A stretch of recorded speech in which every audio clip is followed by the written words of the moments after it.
¿Qué es lo que va a suceder en el futuro? ¿Qué viene por delante? Vienen buenas noticias. Muchas personas están poniendo toda su confianza en que podamos tener una solución para la situación de pandemia que estamos viviendo. Va a haber otras situaciones parecidas. Esta semana alguien hablaba de que aparecía otro virus todavía peor y no se sabía por dónde. Yo no sé a veces si muchas de esas noticias sencillamente son para asustarnos. ¿Qué va a ocurrir? ¿Van a venir nuevas dificultades? La verdad es que cuando salimos a caminar, salimos a pasear o estamos orando y salimos fuera de lo que es la ciudad o estamos en un parque, solemos mirar al horizonte y ese horizonte es como si fuera nuestra vida, el futuro, lo que va a venir. ¿Qué va a suceder? Hubo un momento en la historia del pueblo escogido por Dios, podéis abrir vuestras Biblias en el libro de Nahum, que uno de sus enemigos más terribles, en este caso era Nínive, para nosotros en este momento de la historia de la humanidad, pues es una pandemia con todo lo que lleva, no solamente las cuestiones físicas, no solamente la enfermedad, sino como estábamos orando ahora, pues todo lo que es los conflictos que vienen de esa situación, las situaciones económicas, lo que sucede dentro de las familias. Y este enemigo estaba destruyendo por completo al pueblo. Pero Nahum habla de parte de Dios y habla de lo que iba a suceder en el futuro. Y aunque solamente 2 de los versículos no los sacamos de ese contexto, pero sí lo miramos de una manera completamente diferente en nuestro siglo XXI, podemos leer esos 2 versículos seguidos, Nahum capítulo 1, y leemos el versículo 15 y el siguiente, que es el primero del capítulo 2. Como sabéis, originalmente todos los libros de la Biblia estaban escritos seguidos, después se pusieron capítulos y versículos para que podamos encontrarlos mejor. Entonces, eso que es una ayuda, pues nunca debe de ser un estorbo para seguir leyendo. Y en aquel momento, cuando el pueblo realmente tenía mucho miedo, no sabían lo que iba a suceder, miraban el horizonte y no sabían lo que había más allá del horizonte, qué iba a pasar. Y de hecho no es muy diferente al día de hoy, aunque hayan pasado más de 2500 años, porque con todo lo que hemos avanzado, nosotros no sabemos lo que va a pasar mañana, ni pasado mañana, ni la próxima semana, ni el próximo mes, mucho menos el próximo año.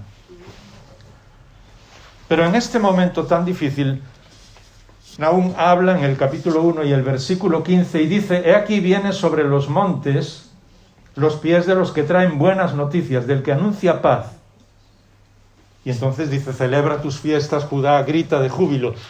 Y esa imagen, ¿os dais cuenta de estar mirando al horizonte, viendo lo que va a suceder en el futuro? Es impresionante porque nos dice: vienen buenas noticias, vienen situaciones en las cuales Dios va a ser honrado. No tengáis más miedo, no os preocupéis más por lo que puede suceder en el futuro. Así que, en cierto modo, es como si al mirar el horizonte y ver las montañas, y enseguida vamos a ver esto en cuanto a nuestra propia vida, nos diéramos cuenta de que al mirar esas montañas van a venir buenas noticias. Es decir, Dios va a hacer algo que nosotros ni imaginamos, pero que hará que toda esta situación tenga una solución, porque todas las cosas están en sus manos. Y ya en el libro del Génesis, esa imagen, al final, si leéis el capítulo 49, esa imagen de que los montes nos protegen, de que vienen buenas noticias, de que Dios hace que vengan situaciones que Él controla y que no nos preocupemos por el futuro, nos ayuda. Pero, ¿cuál es nuestro riesgo? ¿Cuál es el riesgo que podemos correr? Que pensemos que esa seguridad que tenemos, que esos montes que nos protegen cuando vemos el futuro, ocupen el lugar de Dios. Entonces, muchas veces nosotros vemos el futuro y ¿en qué confiamos? ¿En qué estamos confiando? Y enseguida espero que veáis a dónde quiero llegar, porque como siempre os digo, y el Señor sabe que hablo de todo corazón, lo primero que siempre quiero es que Dios me hable a mí personalmente. ¿Cuáles son nuestras confianzas en cuanto al futuro? Miramos los montes como ellos los veían porque les protegían, porque sus enemigos no podían venir. Es quizás nuestra seguridad económica, la poca seguridad que tengamos, la que nos da tranquilidad en cuanto al futuro. ¿O es nuestras fuerzas? Algunos sois más jóvenes que otros, que ya tenemos más años, y pensáis, bueno, incluso con el virus o con la situación que estamos pasando, pues yo puedo vencerla. Soy una persona sana, tengo fuerzas. Nunca pensamos así, pero inconscientemente, sabéis, me gusta llegar a lo más profundo de nuestro corazón. O quizás son otras personas que nos han ayudado muchas veces y gracias a Dios por su ayuda, pero pensamos, no, ellos son las personas que me van a ayudar, no importa lo que venga en el futuro. Es decir, estamos confiando en los montes que nos rodean para tener seguridad, porque eso fue lo que le pasó al pueblo de Israel. Y entonces, ¿sabéis cuál es el problema? El siguiente versículo, versículo 1 del capítulo 2, dice, el destructor ha subido contra ti, es decir, viene subiendo ese monte que tú creías que era tu seguridad, que yo creía que era mi seguridad, y viene contra ti. Monta guardia en tu fortaleza, vigila el camino, fortalece tus lomos y refuerza aún más tu poder. Porque muchas veces ellos mismos también, de la misma manera que esos montes le daban seguridad, también le traían miedo. ¿Por qué? El enemigo podía venir ahí. Y vuelvo a repetir, hay muchas cosas que no sabemos en cuanto a lo que va a suceder en el futuro. Nos pueden traer miedo. Podemos dejar de descansar en el Señor. Porque en esa misma imagen, cuando miramos el futuro y vemos un monte, es como las situaciones que nosotros creemos que están delante de nosotros. Pues mi situación económica no va a ser posible que pueda vencer. Ese es el monte que tengo delante de mí. ¿Me seguís? O mi salud. Llevo muchos meses luchando con la enfermedad y no voy a poder seguir adelante. Gracias a Dios, Él nos ha sanado. A mí personalmente, pues ha sido un regalo y todos habéis estado orando por mí, por mi familia. Pero hace solamente una semana hablaba con una persona que lleva 8 meses luchando con la enfermedad y todavía no la ha vencido. Entonces eso puede llegar a ser un monte que está delante de ti. Incluso el hecho de no poder ver a tu familia, de no poder estar con ellos. Muchas personas mayores han ido literalmente en su vida cuesta abajo, en el sentido de, al no poder relacionarse con sus hijos, con sus nietos, con los vecinos, es como si su cuerpo estuviera haciéndoles cada día más débil, como si su mente no pudiera ya pensar en lo que deben pensar. Es un monte que no son capaces de vencer. Y eso era lo que le pasaba al pueblo de Israel en ese momento. Hay una historia muy bonita en el libro de los Jueces que nos dice que cuando en el capítulo 9, la podéis leer después, y solo para que entendamos esta idea, y espero que sigáis conmigo hasta donde quiero llegar, y espero que sea realmente del Señor que os ayude. Pero en un momento que están en medio de un ataque con el enemigo, dice que hay unas sombras que bajan de los montes, y dice, no, son hombres, son enemigos que vienen a atacarnos. Y a veces, ese es nuestro peor enemigo. Quizás no hay un monte literal delante de nosotros, quizás nuestra situación económica es más o menos tranquila, quizás la salud está bien, quizás toda la familia va bien, pero entonces vienen las amenazas y el enemigo es increíble, increíblemente diestro para amenazarnos. Y entonces miramos a ese monte y vemos sombras y pensamos, vienen a atacarme. ¿No os pasa eso? Y entonces vienen las dudas. ¿Y si? mi salud se rompe. ¿Y si el trabajo en el que estoy, pues mañana ya no lo tengo? ¿Y si alguien de mi familia queda enfermo? ¿Verdad que incluso cuando las cosas vienen bien, el enemigo nos amenaza con ese ¿y si? Así que tenemos que luchar contra eso también. Y entonces supongo que casi todos recordaréis el texto al que voy a ir. Si vais solo un poquito más atrás en la Biblia, en el libro de los Salmos, encontraréis el Salmo 121. ¿Había llegado ya a vuestro corazón ese salmo? Porque el Salmo 121 expresa exactamente esas dos situaciones. Y Dios muchas veces en su palabra no nos dice exactamente cuál es una situación concreta para que nosotros aprendamos a verlo, sea cual sea el momento por el que estamos pasando, la amenaza por la que estamos pasando, el problema que tiene nuestro corazón. Y yo creo que muchos de vosotros podríais hablar o leer o decir, mejor dicho, el Salmo 121 de memoria. Alzaré mis ojos a los montes. ¿De dónde viene mi socorro? ¿De dónde viene mi ayuda? Y ahí tienes exactamente las dos situaciones. Y el salmista no te explica cuál es de las dos, sencillamente para que la apliques en tu vida. Porque puede ser que veas a los montes como lo que te da tu seguridad, o puede ser que los veas como tus enemigos. Pero la clave es que el salmista no nos dice si ese monte le da miedo o si le ayuda a estar tranquilo. ¿Sabes lo que dice? Mi socorro no viene de los montes, viene de Dios, que hizo los cielos y la tierra. Solo unos años más tarde, porque no sabemos exactamente quién había sido el compositor de este salmo, pero puede que a lo mejor fuera alrededor de la misma fecha. Isaías, en el capítulo 54 y el versículo 10, ¿os acordáis de ese texto? Porque el Salmo 121 fue compuesto en el exilio.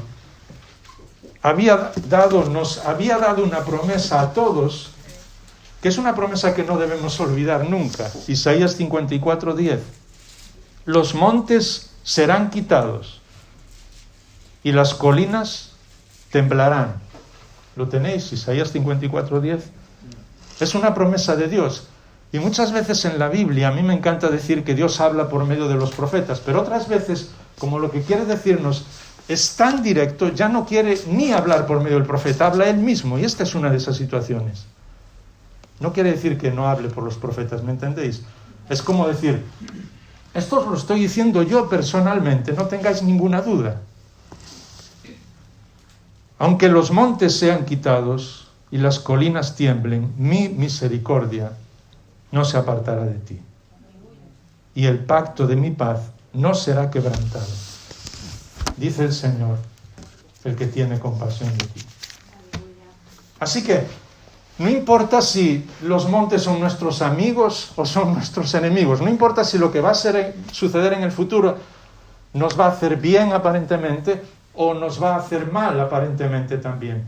Porque lo que importa es que la misericordia del Señor no se va a apartar de ninguno de nosotros. Lo que hace la diferencia es Él. Lo que hace la diferencia es no solamente nuestra relación con Él, sino confiar en Él. Y es más, voy un poquito más allá y espero que el Señor esté tocando vuestro corazón como lo está haciendo con el mío. A veces las mismas circunstancias pueden ser diferentes para cada persona y las podemos ver de una manera diferente. Y a veces, incluso las cosas que pueden ser buenas, nosotros no somos capaces de verlas como una bendición de Dios. Y a veces incluso las cosas que son malas tampoco somos capaces de verlas como una bendición de Dios. Siempre en estos días que estoy hablando me preguntan mucho sobre la experiencia con el virus, con la COVID-19. Yo creo que no es tanto por mí, sino porque la gente realmente tiene temor y necesitamos ayudarla.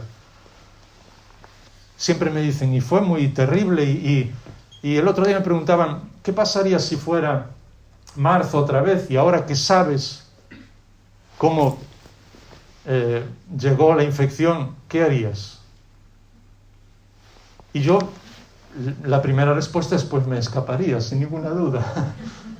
Pero una vez que pienso, digo, ¿y quién soy yo para pensar ni siquiera eso? Porque realmente si me paro a pensar todas las cosas, a pesar de todas las situaciones y de las dificultades de mi familia y de la enfermedad de ellas también, con el tiempo acabó siendo una bendición. Entonces, a veces las cosas no son tan buenas como pensábamos. Y no dejemos que el enemigo nos haga creer que las cosas son tan malas como pensamos. Tenemos que aprender a mirar todo de una manera diferente. Me impresiona que esto es algo difícil de aprender. Recuerdo una vez, no sé cuántos llegasteis a conocer los libros o el testimonio de una mujer muy conocida en todo el mundo, se llama Joni. Ella cuando era muy joven sencillamente llevó un golpe en la cabeza, quedó tetrapléjica en una silla de ruedas, yo creo que con 19 años. Y cuando todos pensaban que esa vida ya no iba a tener más sentido, ella le dio la vuelta con el poder del Espíritu de Dios a esa situación y se convirtió en una de las personas que más gente ha hablado del Señor desde su silla de ruedas, solo puede mover su cabeza, nada más. Hablando del Señor, predicando el Evangelio, ha escrito libros, ha vendido millones de libros y ha alcanzado millones de personas. Nosotros tuvimos el privilegio de conocerla en la Conferencia de Evangelistas de Ámsterdam y contaba una historia sobre esto, sobre lo que son las circunstancias, sobre lo que puede ser lo que nosotros creemos un monte que hay delante de nosotros. Y nos contaba que un día tenía que ir a una conferencia de ayuda en una asociación de la que formaban parte muchas personas también como ella, tetraplégicas, y era para ayudar a esas personas. Entonces alquilaron un gran local y en las 2 primeras filas eran todo personas creyentes y no creyentes, pero que estaban en sillas de ruedas, inmovilizados. Pero al saber que esta mujer iba para hablar, y realmente cuando habla el Señor siempre suele ayudarle y su espíritu toca la vida de las personas, inmediatamente vino mucha gente a escuchar, tanto que no cabían en el lugar. Es decir, todos los asientos que tenían reservados ya no había donde sentarse más. Así que a alguien se le ocurrió tomar de estas sillas plegables, tenía un gran almacén al lado de camping pequeñitas, como cuando salimos toda la iglesia al campo, y fueron poniendo esas sillas por todas partes y la gente llegaba y se iba sentando. Algunas personas lo vieron como algo bueno, pero otras se quejaron muchísimo. Venían con su familia, su traje, a lo mejor el hombre, su traje, su corbata o su vestido nuevo, a sentarse ahí, a escuchar a Joni. Y estar sentado en una silla plegable que prácticamente casi no era ni estar sentado. Empezaron a sentirse incómodos, así que fueron a los organizadores y le dijeron, mire lo que está pasando, esto no puede ser, ¿cómo es que están organizando un acto así, tan mal organizado? Ella estaba detrás, todavía no había comenzado a empezar, o sea, no había comenzado el acto, perdón, y le dijo, no te preocupes, ¿cómo va el programa? Y ellos le dijeron, bueno, hay una introducción, vamos a presentarte. Y dice, no, voy yo directamente, no me presentéis ni nada, cuando sea la hora yo salgo ahí. Y cuando fue la hora ella salió y todo el mundo estaba ahí, sentado, y los otros medio sentados, medio en pie, con una cara muy rara, protestando por sus sillas plegables. Y sencillamente Joni, yo creo que fue algo que el Señor le tocó en ese momento. Comenzó así, bueno, buenas tardes a todos.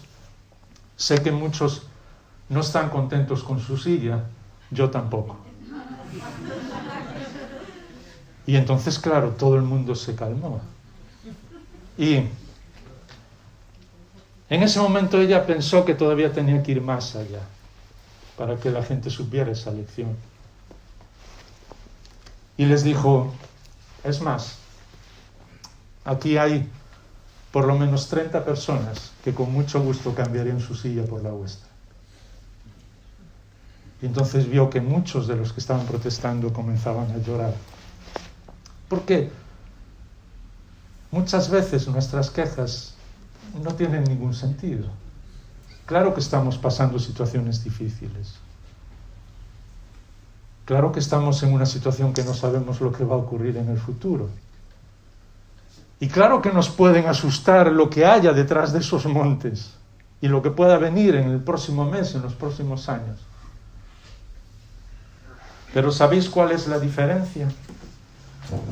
Una vez el Señor Jesús dijo que si confiábamos en Él, si teníamos fe, y dijo el ejemplo más pequeño que es el grano de mostaza, para que nos diéramos cuenta que la clave no es la fe, sino en quién la depositamos, ¿qué haríamos? Le diríamos a un monte que se cambiara de lugar y lo haría. Yo cuando estaba leyendo el texto de Nahum pensé en esa frase y dije, es que el Señor es genial. Hay un monte delante de nosotros, hay algo que nos da miedo, algo que nos asusta, algo que no sabemos lo que va a suceder, algo por lo que estamos preocupados, algo por lo que nos angustiamos. Háblale al Señor, porque Él puede quitar ese monte sin problema ninguno. Pero ¿sabéis cuál es la diferencia? Porque el tiempo se nos escapa. Salmo 121 y versículo 1. Levantaré mis ojos a los montes, ¿de dónde vendrá mi socorro? Mi socorro viene, mi ayuda viene del Señor, que hizo los cielos y la tierra. Es decir, no te está diciendo que te va a proteger siempre, no te está diciendo que te va a ayudar siempre. Va mucho más allá. Dice, Él hizo los cielos y la tierra. Así que, ¿qué importan 4 montes que tengamos delante? ¿Me entendéis? Él hizo los cielos y la tierra. Nuestra ayuda viene del Señor. ¿Y sabes cuál es la diferencia? Queridos hermanos, yo había leído este Salmo 121 no sé cuántas veces a lo largo de toda mi vida, pero yo creo que no exagero si entre las veces que lo he leído y he escuchado aquí en la iglesia o predicar sobre él, más de 100 veces seguro. Y esta semana aprendí la clave del Salmo. La única vez, el único verbo que yo personalmente, es decir, que aparece en primera persona en este Salmo, lo único que nosotros tenemos que hacer es ese primero: alzaré mis ojos a los montes. Todos los demás, ¿sabes quién es el sujeto, el que hace todo, el que controla todo, los tiempos de todos los verbos? Dios. Así que, ¿cuál es mi trabajo? Mirar al Señor. Eso es incomprensible, porque uno siempre quiere hacer muchas cosas, y yo el primero. Intentamos resolver esto y aquello y lo otro, y tenemos que trabajar, ¿me entendéis? Pero la clave no es nuestro trabajo, es alzaré mis ojos a los montes. Porque entonces, desde el versículo 3, Dios no permitirá que tu pie resbale, Dios no se adormecerá, Dios no dormirá. Versículo 5, Él es tu guardador, Él es tu sombra, el sol no te herirá, ni la luna de noche. 7, el Señor te protegerá, Él guardará tu alma. 8, guardará tu salida y tu entrada desde ahora y para siempre. Es decir, es Él. Lo único que yo tengo que hacer es mirarle a Él, alzar mis ojos a Él. Y todos y cada uno de los detalles son impresionantes, y espero que esta semana nos ayude a volver al Salmo una y otra vez, y si queréis leerlo, y leerlo todos los días al levantaros esta semana, y todos los días antes de dormir, solo durante una semana, como si fuera una receta para una enfermedad, pero no como algo supersticioso, ¿me entendéis? Sino como la palabra de Dios para nuestra vida. Porque está diciendo, Él hizo los cielos y la tierra. Luego dice, no permitirá que tu pie resbale. Claro que resbalamos todos y caemos todos. Pero ¿te acuerdas el texto de Proverbios? Uno de mis favoritos, porque es más claro que la propia agua, como decimos. 7 veces cae el justo y vuelve a levantarse. Dios es el Padre de los restaurados, de los que vuelven a levantarse. No de los perfectos, no de los que no caen nunca, porque entonces yo no tendría lugar en esa familia. Y no sé si alguno de vosotros, pero yo hablo por mí personalmente. Así que cuando leo 7 veces cae Jaime y vuelve a levantarse, esa es la aplicación para mí. Y no voy a decir, bueno, pues no me importa caer, no, voy a intentar no caer. Pero dice que es Él el que nos ayuda, el que no permitirá que caigamos, el que nunca duerme. Y claro, nosotros en este momento pues no vivimos en la época que el salmista está escribiendo esto, donde el enemigo podría llegar en cualquier momento en la noche. No había seguridad, ni mucho menos podrían estar resguardados por un edificio como nosotros, aunque tengamos una falsa seguridad. Así que cada vez que se juntaba alguien, buscabas la ayuda de otras personas para hacer algo tan simple como era hacer las guardias en la noche. Normalmente la noche se dividía en 3, 4 guardias, uno estaba de pie y ayudaba a los otros. Pero ahora, si me permitís una pequeña tontería personal, yo hice el servicio militar en aquella época en que era obligatorio, y cuando me tocaban las guardias, claro, era otra situación, y espero que ahora no me arresten por eso. Pero cuando me tocaban las guardias, ni estábamos en guerra, ni pasaba nada, yo me ponía así apoyado en la garita y me dormía esas 2 horas. La Biblia dice que Dios no duerme, que Él te va a cuidar siempre. Él no es como nosotros, que aunque intentemos ayudar a otras personas, pues a veces podemos quedarnos dormidos, podemos olvidarnos de lo que hemos prometido. Dios no. Él no se dormirá, porque es tu guardador, tu sombra a la mano derecha. No te herirán ni de día ni de noche. Y el versículo 7 dice que te protegerá de todo mal, es decir, de todo lo que haya a tu alrededor, y guardará tu alma, es decir, todo lo que haya dentro de ti. No sé si os pasa a vosotros, pero a veces yo le digo al Señor que me hacen más daño a veces las cosas y las amenazas o las cosas que pienso yo mismo que lo que hay alrededor, lo que pienso que va a suceder que lo que hay alrededor. Dios ha prometido no solo guardarnos de todo lo exterior, sino también guardar nuestra alma. Así que cada vez que empieces a pensar algo raro, dile: Señor, mi alma está pensando esto, yo la pongo en tus manos, yo quiero alzar mis ojos a ti. Yo no quiero estar pensando más en lo que va a suceder o en lo que no va a suceder, o en si esto va a suceder o si aquello va a suceder, o cómo voy a reaccionar o qué harán otras personas, me da igual. Alzo mis ojos a ti. Porque dice que Él guarda nuestra alma. Y dice que desde ahora y para siempre, por toda la eternidad. Eso quiere decir que nos va a guiar siempre, y lo vamos a dejar aquí. Quizás otro día, si Dios quiere, sigamos un poco con otra idea de ese salmo. Pero eso quiere decir que Él nos va a guiar siempre, no solamente en esta vida, sino en toda la eternidad. Y a veces cuando nosotros pensamos en la guía de Dios, pensamos como que Él nos está ayudando, está diciéndonos qué es lo mejor para nosotros, pero ya está, esa es solamente su labor, y no es cierto. La Biblia dice que Dios ha empeñado su palabra por guiarnos, para ayudarnos, para seguir con nosotros. A veces digo que el salmo que más veces recitamos de memoria, el Salmo 23, es uno de los que menos comprendemos. La profundidad que tiene. Porque hay un momento que dice que Dios me guía, ¿os acordáis? Por sendas de justicia. ¿Por qué? Por amor a su nombre. ¿Habéis pensado alguna vez qué es lo que está diciendo? Dios ha empeñado su nombre, su propio nombre, en guiarte a ti y en guiarme a mí.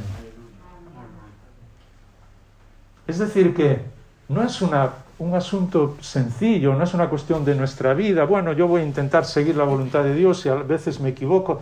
No, Dios ha empeñado su palabra en guiarte. Es más, Él quiere ser conocido en su nombre por ser la persona que está guiando tu vida. Imagínate el privilegio que es eso.